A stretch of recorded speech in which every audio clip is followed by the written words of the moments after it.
গীতা পাঠের ৫ নম্বর অধ্যায়ের কর্মসন্ন্যাস যোগের ২৫ নম্বর শ্লোক। হরে কৃষ্ণ। লবন্তে ব্রহ্ম নির্বাণম ঋষম ক্ষীণ কল্পসা ছিন্নদ্বৈতা যথার্থং সর্বভূত হিতে রথা।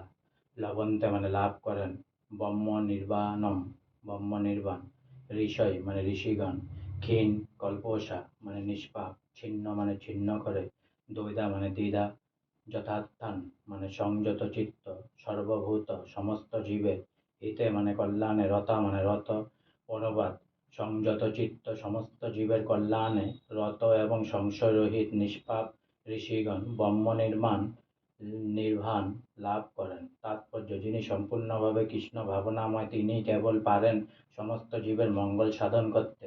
মানুষ যখন বুঝতে পারেন যে ভগবান শ্রীকৃষ্ণই হচ্ছেন সর্বকারণের কারণ, তখনই সেভাবে ভাবিত হয়ে তিনি যে কর্ম করেন, সে কর্ম সকলের মঙ্গল সাধন করে। ভগবান শ্রীকৃষ্ণ যে পরম ভোক্তা, পরম ঈশ্বর, পরম বন্ধু, সেই কথা ভুলে যাওয়া ফলেই মানুষ নানাভাবে কষ্ট পায়। তাই সমস্ত মানব সমাজে এই চেতনাকে পুনঃজাগরিত করাই হচ্ছে সবচেয়ে কল্যাণকর কর্ম। ব্রহ্ম নির্বাণ স্থল লাভ না করে এই পরম পবিত্র কর্ম সম্পাদন করা যায় না। কৃষ্ণ ভক্তের মনে শ্রীকৃষ্ণের পরম ঈশ্বরত্ব সম্পর্কে কোনো সংশয় থাকে না।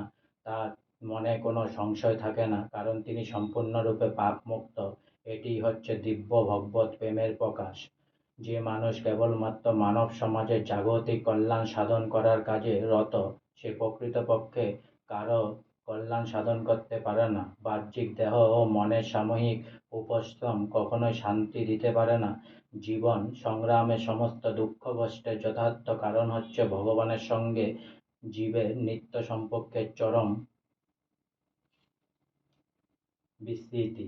মানুষ যখন শ্রীকৃষ্ণের সঙ্গে তার নিত্য সম্পর্কের কথা পূর্ণরূপে অবগত হন, তখন তিনি জড় জগতের বন্ধন থেকে যথার্থই মুক্তি লাভ করেন। এমনকি জড় দেহের মধ্যে অবস্থান করলেও তিনি তখন মুক্ত। আজকে আমার গীতা পাঠের ৫ নম্বর অধ্যায়ের কর্ম সন্ন্যাস যোগের ২৫ নম্বর শ্লোক এখানেই সমাপ্ত হলো। তাই অনেক অনেক সাবস্ক্রাইব করুন, অনেক অনেক লাইক করুন, অনেক অনেক ভালো থাকুন, অনেক অনেক সুস্থ থাকুন, অনেক অনেক আনন্দে থাকুন, অনেক অনেক হেল্প করুন, আর সঙ্গে বলুন হরে কৃষ্ণ হরে কৃষ্ণ, কৃষ্ণ কৃষ্ণ হরে হরে, হরে রাম রাম রাম হরে হরে, রাধে রাধে, হরে কৃষ্ণ।